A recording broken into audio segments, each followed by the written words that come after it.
Magandang araw sa inyong lahat.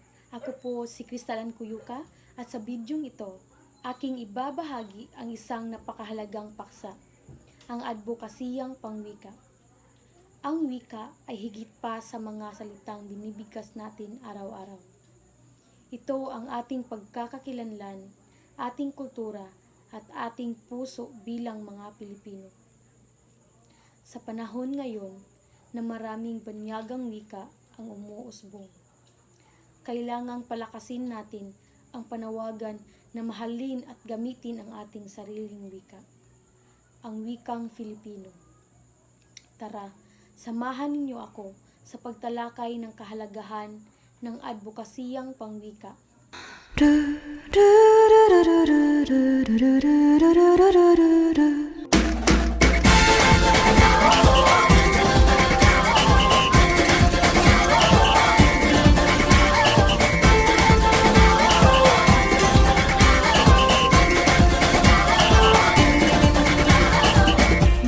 Ano ang adbokasiyang pangwika?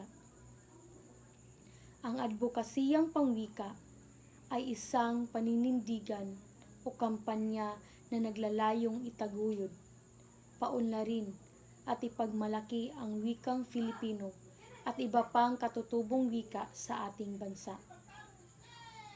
Isa itong hakbang upang maipakita natin ang ating pagmamahal sa sariling atin at mapanatili ang ating pagkakaisa bilang isang bansa. Sa tulong ng adbokasiyang pangwika, na ipapakita natin na mahalaga pa rin ang wikang Filipino sa panahon ng modernong teknolohiya, globalisasyon at mabilis na pagbabago. Ang wika ay hindi lamang kasangkapan sa pakikipag-usap.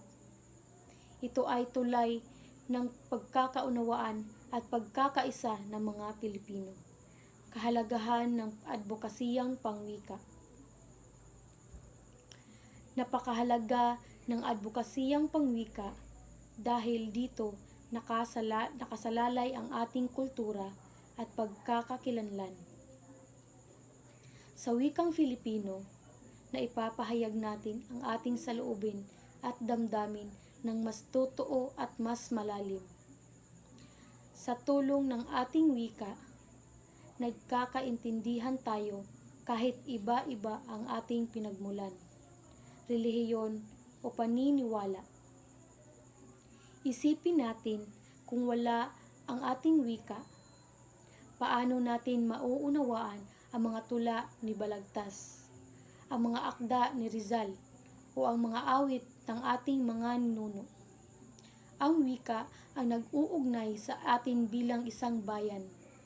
Kaya't kung ating pahalagahan at gagamitin ito, mas lalong lalago ang ating pagkakaisa at pagmamahal sa bansa. Sabay ng pagtanggi sa mga Aradiskaya sa Justice Department. Mga paraan upang maisulong ang adbokasiyang pangwika. Bilang kabataan, marami tayong magagawa upang maisulong ang adbokasiyang pangwika. Una, gamitin natin ang wikang Filipino sa ating araw-araw na pagkikipag-usap, sa bahay, sa paaralan, at maging sa social media. Pangalawa, tingkilikin natin ang mga akdang Filipino, tulad ng mga tula, nobela, pelikula at awitin na nasa sariling wika. Pangatlo, makilahok tayo sa mga gawaing pangwika sa paaralan gaya ng buwan ng wika, talumpatian o pagsulat ng sanaysay. At higit sa lahat, ituro natin sa iba, lalo na sa mga kabataan, ang tamang paggamit ng wikang Filipino upang mapanatili ang kadalisayan at kagandahan nito.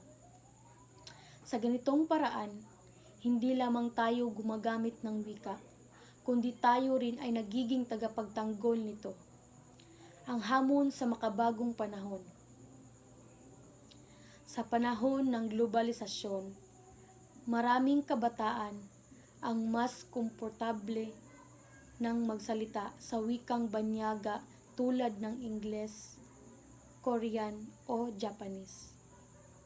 Walang masama sa pagkatuto ng ibang wika. Ngunit huwag nating kalimutan ang ating sariling atin. Ang pagiging makabago ay hindi nangangahulugang kalimutan ang pinagmulan.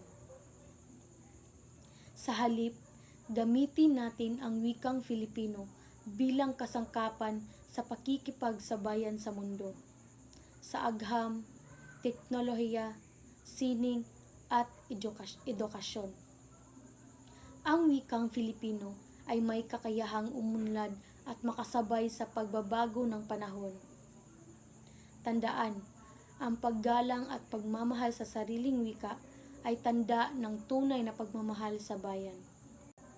Sa pagtatapos ng aking presentasyon, nais kong ipaalala na ang advokasiyang pangwika ay hindi lamang proyekto o gawain sa paaralan. Ito ay panawagan para sa bawat Pilipino. Panawagan na mahalin, gapitin, at ipagmalaki ang wikang Filipino. Ang wika ay ating sandigan sa pagkakaisa at pagkakaunawaan.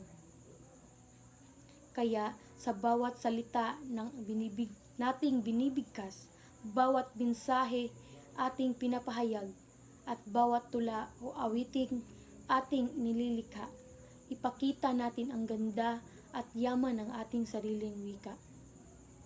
Ako si Crystal Ann Cuyuca, at ito ang aking advokasiyang pangwika. Wikang Filipino. Gamitin, mahalin, at ipagmalaki. Dahil ito ang ating pagkakakilanlan bilang Pilipino. Dahil tayo ang mga anak ng bayan. Tayo ang nagmamay-ari sa lupang ito. Sa atin ang bayan ito.